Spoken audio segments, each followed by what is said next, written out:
Loltoonni Itoophiyaa duubattis dheefuu gaafa jalqaban Fiitaawuraarii Gabayyoo kallattii Ambaalagee sanaan dura cabsee kan ture loltoota isaatiif adda duree ta'uun dura bu'ee loltoota of duuba hiriirsee waraanatti lixe.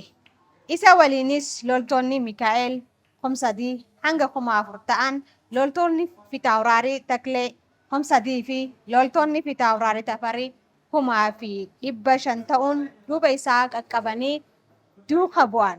Waraanichis cimaa waan dhufeef loltoota dabalataa karaa bitaatiin Itoophiyaanonni galchuu jalqaban ja'a. Ashamaa harka fuunee kabajamtoota daawwattoota Mayaashoo bakka jirtanitti nageenya keenyaa kan jaalalaa isin haa ga'u isiniin jenna.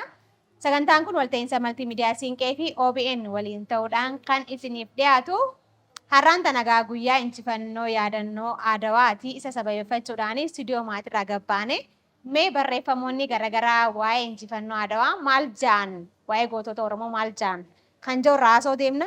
Seenaa gootota Oromoo fi kaan kitaaba jiru keessaa'in kitaaba Shallamaa Kabbeetiin barreeffame keessaa'in isiniif irraa haasa'ee yookaan isiniif irraa dubbise. Mee amma immoo gara Finfinneetti ol baanee iddoo takka daawwannee guyyuma kanaan wal qabatee jechuudha. Galmee seenaa keessatti Adawaan maal fakkaata? Hogbarruuwwan keessatti akkamittiin ibsame kan jiru ni ilaalla. Amma maayyii sagantaa keenyatti waliin turaan isin ja'a. Ashamaa harka fuunee kabajamtoota daawwattoota Maayaasha kun sagantaa Maayaati. Sagantaan kun walta'iinsa maltiimiidiyaa Siinqee fi OBN waliin ta'uudhaan kan isiniif dhaleeffamaatiin jiru. Har'aan tanagaa istiidiyoo keenya muummicharraa magaalaa Adaamaarraa gabbahuudhaan handhuura Oromiyaa magaalaa Finfinnee keessatti argamna. Baga ittiin isin ga'e guyyaan har'aa guyyaa yaadannoo Adawaati. Adawaan hogbarruu keessatti galmee seenaa keessatti akkamittiin ibsame? Gootonni keenya akkamittiin ibsaman?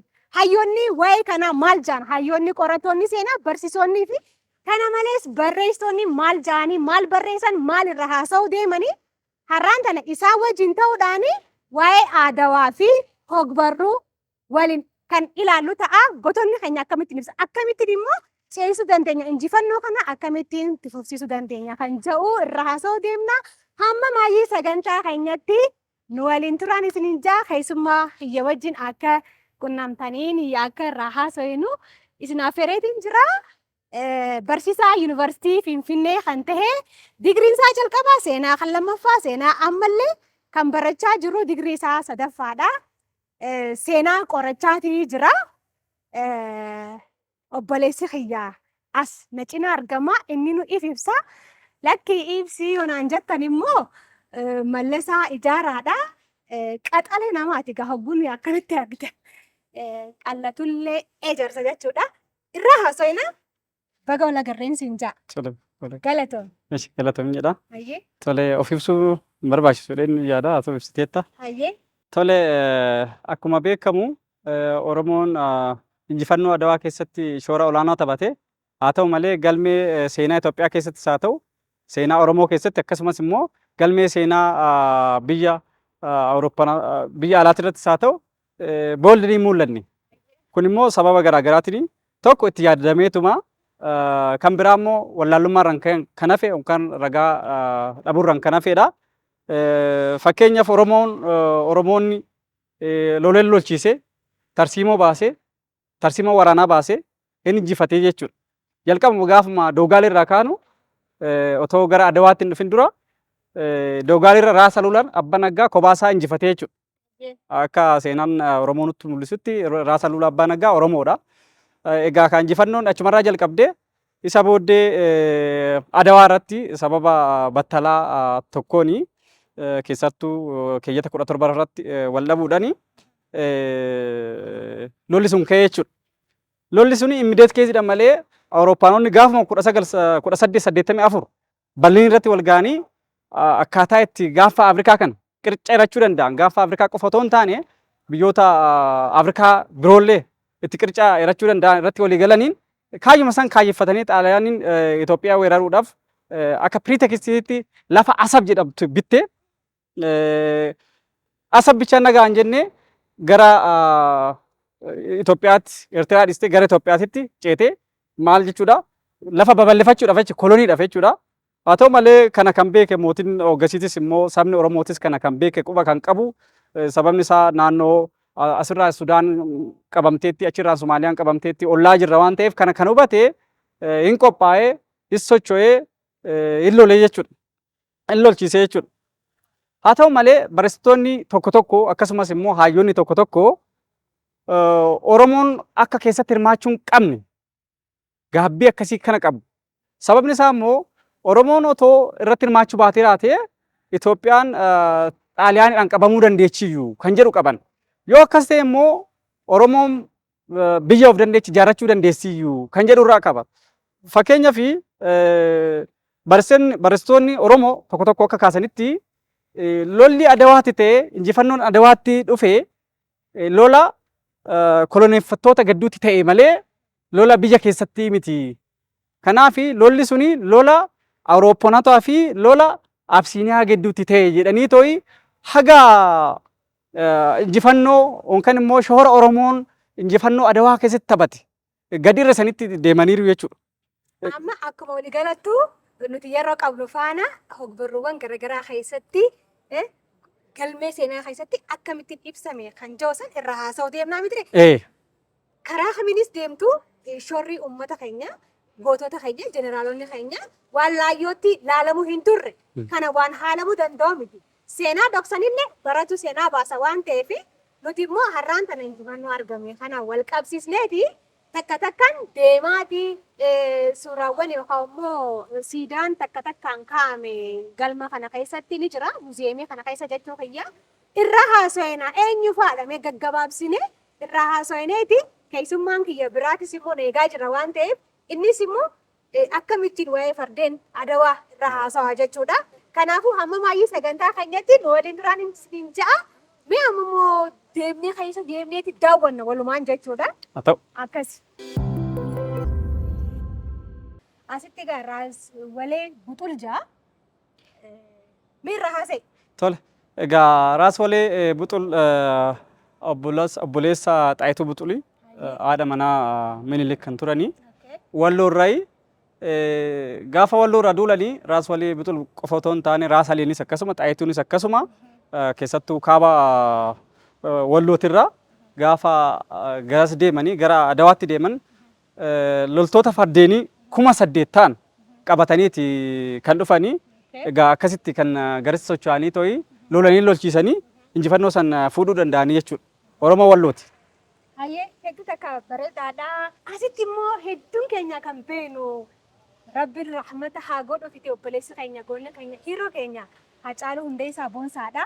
Injifannoo Adawaa kana uummanni Oromoodha keenya jedhee akka fudhatu namoota hayyoota artistoota godhan keessaa nama tokko guyyaa kana hoggaaniif yaadannu isallee Rabbiin lubbuu isaa jannataan haa qananiisu jechaati ni yaadanna yeroo baay'ee Baalchaa Saafoo Baalchaa Saafoo Roobaadha. Irra haasa'a. Haa ta'u. Hayyuu seenaa tokkotti irra haasa'in siin ja'a. Tole Baalchaa Saafoo Roobaa Dajjaazmaach Baalchaa Saafoo Roobaa akkuma beekamu Oromoo Sooddoti. Oromoonni Sooddoo kun keessatti Oromoonni Bachoo kun gootota baay'ee qabu. Isaan bichaa miti. Egaa taankii dhukaasaa akka ture kan beekamu lola Adawaa san irratti keessattuu Gabayyoon egaa wareegame booddee kana qofa otoo hin taane Dajjaazmaach Baalchaa Saafoo Roobaa lola isa lammaffaa irratti waggaa 40 booddee keessan lola Maacoo irratti illee hirmaate kan lolee lolchiisee jechuudha Baalchaa Saafoo Roobaa.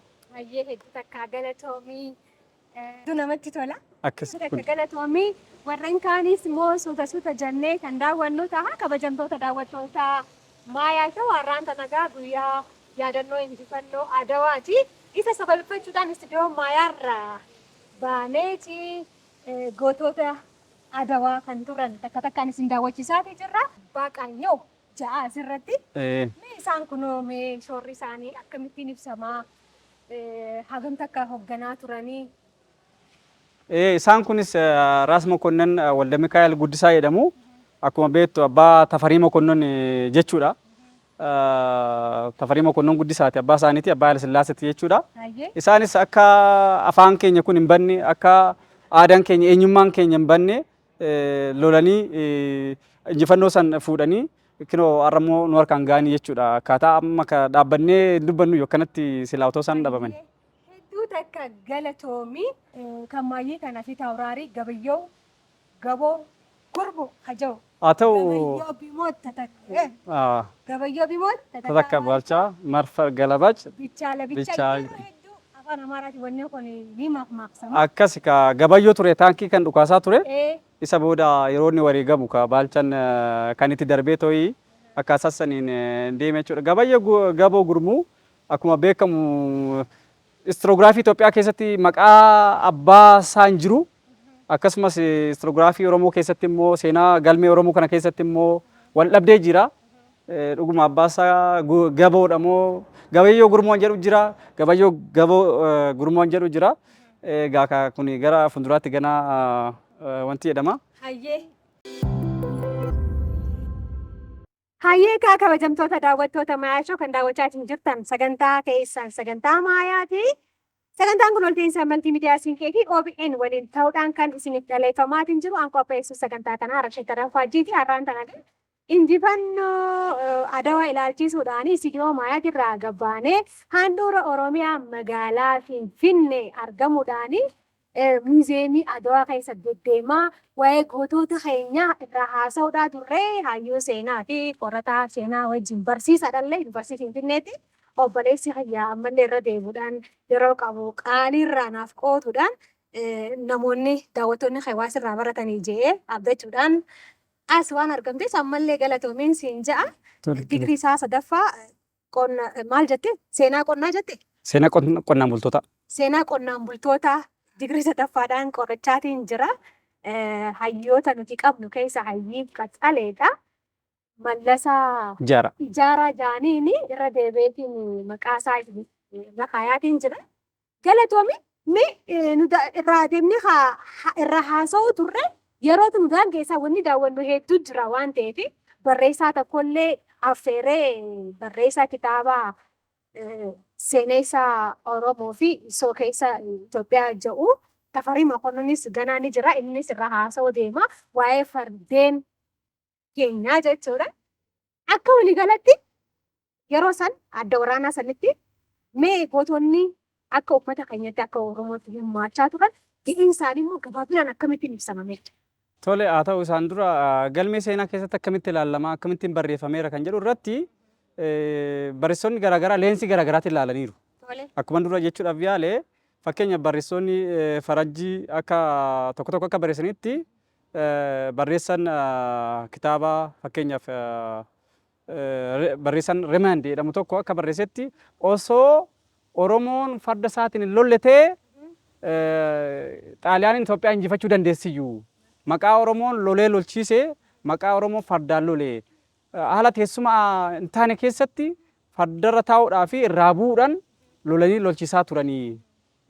Kanaaf waloodhaan lolanii akkaataa kanaan injifannoo culuuqaa argisiisuu danda'aniiru jedhe. Fakkeenyaaf akkuma dura jedhu loltoota fardeenii gara 20,000ti kan garasitti malee loltoota 20,000 san keessaa walloo irraa'u loltoota faradoota 8,000 ture jechuudha. Raas Walee, Raas Alii akkasumas immoo Xaayituudhaan hoogganamu jechuudha. Akkasuma giddugala Shawaarraayis Baalchaa Abbaa Safootiin kan hoogganamu Wallagga irraayis akkasuma kan irratti hin hirmaanne hin jiru jechuudha. Haa ta'u malee kana jallisuudhaan otuma beekanu yookaan immoo otoo hin beekin kana jallisuudhaan uummattoonni fi sabaa sablammoonni Itoophiyaa hundi irratti hin hirmaanne injifannoo qeenxeetis jedhanii kan barreessan jiranis akkasumas immoo warri kaampii Itoophiyaa jala ta'anii to'i warra Itoophiyaa ofiin jedhu kuni kaampii kana jala ta'anii akka injifannoon suni injifannoo murna tokkoon dhufee qofatti kan barreessan jiran jechuudha. Barreessonni bebbeekamoon seenaa Itoophiyaa qoratan hundi isaanii xiyyeeffannoo otoo hin kennin seenaa Oromoo kana seenaa injifannoo Oromoon Adawaa irratti fuusise kana dhoksuun itti yaadaniituma jechuun amma danda'amutti kan kaabaratti xiyyeeffatanii jechuudha. Kanaaf amma lubbuusaa Amaaru hin jedha Hacaaluu Hundeessaa erga waggaa muraasa kana keessatti wanti kun ka'uu jalqabe jechuudha. Isa dura hin beekamu jechuun miti namni seenatis barreessonni seenatis kan barreessonni seenaa hin taanes beeku garuu immoo populaarii akkanatti beekamaan turre jechuudha. Kanaaf galmee seenaa keessatti karaa garaa garaatti ilaalamaa jechuudha. Tokko tokko immoo maal jedha sirumaayyuu akkuma duraa kaasuudhaaf Adawaanii fi injifannoo Adawaa fi Oromoon waliin qabatudha kan jedhan jechuudha. Waliin qabatudha. Akka independent state tokkotti ilaalanii jechuudha. Achirratti dhuguma yeroo san keessatti Oromoon weerarameera, lafa isaa dhabeera. Kun beekamaa ture. Haa ta'u malee isa bukkeetti dhiisuudhaan dhaqee tooyi Adawaa irratti duulanii jechuudha. Kan irratti hirmaatee lolee lolchiise Oromoo fi hooggantoota Oromoo jechuudha. Tarsiimoo adda addaa baasuudhaan kan irratti fakkeenyaaf Xaayituun Oromoo Walloo kan taate akka bishaan hin arganne goote Xaaliyaanota jechuudha. Kanaaf Ambaalaag irratti kan wareegame Oromoodha. Maqalee irratti kan wareegame Oromoodha. Adawaa bira ta'uun ga'e. Kanaafuu uummanni keenya gahee olaanaa injifannoo kana keessa qabaachuu ture. Dhugaan jirtu kana akkas kiyya jechee fudhachuu irratti garuu hanqinatu ture. Hanqinni san immoo maalirraa kan madde jettee yaaddaate akka qorataa fi hayyuu seenaa tokkooti. Tole. Wanti suni karaa garaa garaa ilaaluu dandeenya. Tokkoffaa seenuma barreeffame kana seenaa barreessitoonni seenaa baay'inaan seemitistii turanii. Warri seemitistii kun immoo kaampuma isaanii jala ta'anii anuma isaanii barreeffatu malee seenaa Oromoo kana hin barreessan turanii. Gahee shoora Oromoo gahee yookaan shoora Oromoon Adawaa irratti taphates immoo hin kaa'an ture. Inni lammaffaan immoo muufii impaayeraa yeroo san irraa qabuni. Muufii qaba ture. Akkuma jedhe lafa dhabeera, waan hunda dhabeera. Tokko tokko sirumaa akka koloniitti kan laalan jira.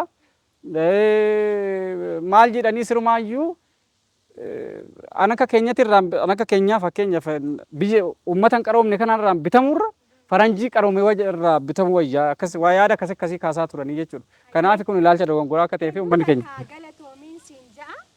Mee akkuma waliigalaattu qorattoota seenaarraa, hayyootarraa, barsiisotarraa akkasumas immoo namoota barreessitootarraa kitaaba barreessan seenaa qoratanii warra kitaabsanirra maaltu irraa eegama kanaan wal qabatee akkuma waliigalaattu seenaa injifannoo Adawaa qofa osoo hin taane seenaa biyyattii kana keessatti hayyoonni keenya maal gochuudha qaban qaamni dhimmi ilaallatu maal gochuu qaban.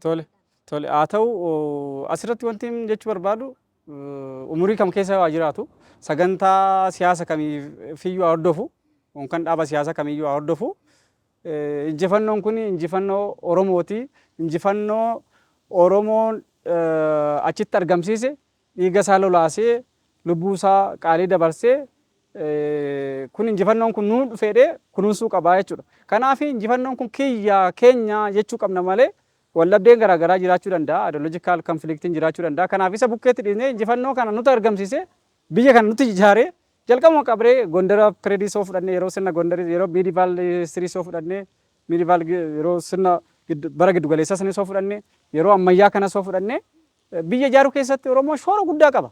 Kanaafuu kiyyaa miti jechuun dandeechuu biyya kana numati ijaare waan ta'eef ammas immoo kun immoo argamaa jira waan ta'eef kana bukkeetti dhiisuu hin qabnu maal gochuutu nurra jiraata.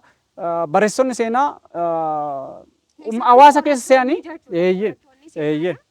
qorattoonni seenaa hawaasa keessa seenanii irratti hojjechuu danda'anii maaltu irraa eegamame yeroo tokko seenaan gaafa qoratamu gaafa maxxanfamus irra jireessa maaltu mul'achaa jira kun amma qorannoon barbaachisaa ta'ullee waraqaan qo'annoo tokko ni hojjetama erga eebbifamaniin booda sheelfirraa taa'ee hojiitti hin jijjiramu yookaan uummanni harkatee hin dubbisu kanarratti maal jettaa? Dhugaadha. Kun injifannoo Adawaa aga ammaatitti kanatu galmaa'e jettee to'i yookaan immoo kanan barreeffame wanni jedhamu jiru keessattuu shoora Oromoo qabu wal qabatee to'e jechuudha. Kanaaf MATCdhaanis haa ta'u, PhDdhaanis haa ta'u, BATCdhaanis haa ta'u Gabayyoo Gurmoo eenyu ture? Baalchaa Baasafoo eenyu ture? Akkasumas immoo Walee Bixulloo eenyu ture? Kan kana tokko tokkoon inditeel hawaasa keessa bu'anii as wanni laabireedii argamu jiru wanni kitaaba Habashootaati irraa argamu jiru. Kanaafuu kan gochuu qabu qorattoonni keenya hawaasa keessa gadi bu'ee jaarsoliin kana beekan baay'ee jira waan ta'eef hawaasa keessa gadi bu'ee qorannoo isaa jabeessee too'ee uummataaf mul'isuu qaba. Open access gochuu qaba jechuudha. Yeroo ammaa kana karaa onlaayiniitis gadhiisuun ni jira. open access gochuun hin danda'ama onlaayinatti publish gochuun hin danda'ama jechuudha. Hedduu takka galatoomiin siin ja'a.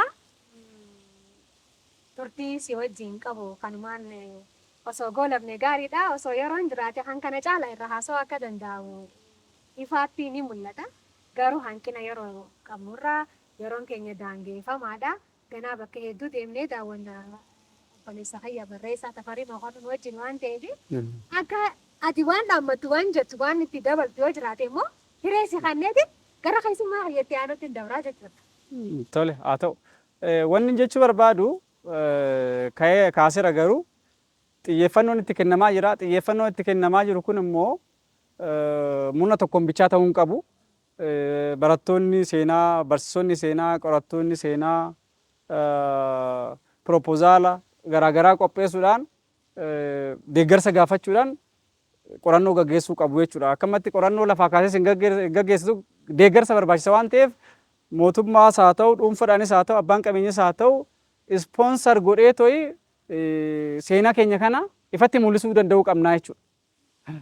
Kana jechuudha. Hayyee ulfaadhu galatoomi. Milkaa'insi injaa hojii kan kee qorannaa kan kee immoo hoggaan isin fiddu deebinee wal agarraa. Sagantaa biraatiin jeetiin abdii guddaadhaan qaba. Galatoomtillee guddaa galatoomi. Hayyee kabajamtoota daawwattoota Maashoo amma ammoo kanatti aansuudhaani keessummaa Hayya isa lammaffaa Barreessaa Tafarii Mokonnon waliin taanee immoo waa'ee fardeen Oromoo gootota Oromoo fi akkasumattis immoo dhimma xiyyeeffannoo keenyaa kanarraa Adawaa wajjin wal qabate Adawaanii ogbarruu keessatti galmee seenaa keessatti akkamittiin ibsame qorattoonni akkamittiin ibsan barreessonni akkamittiin ibsan kan jiru irraa haasa'uu deemna itti dhiyaadhaan hamma maayii sagantaa keessatti na waliin turaan isiniin ja'a ulfaadha.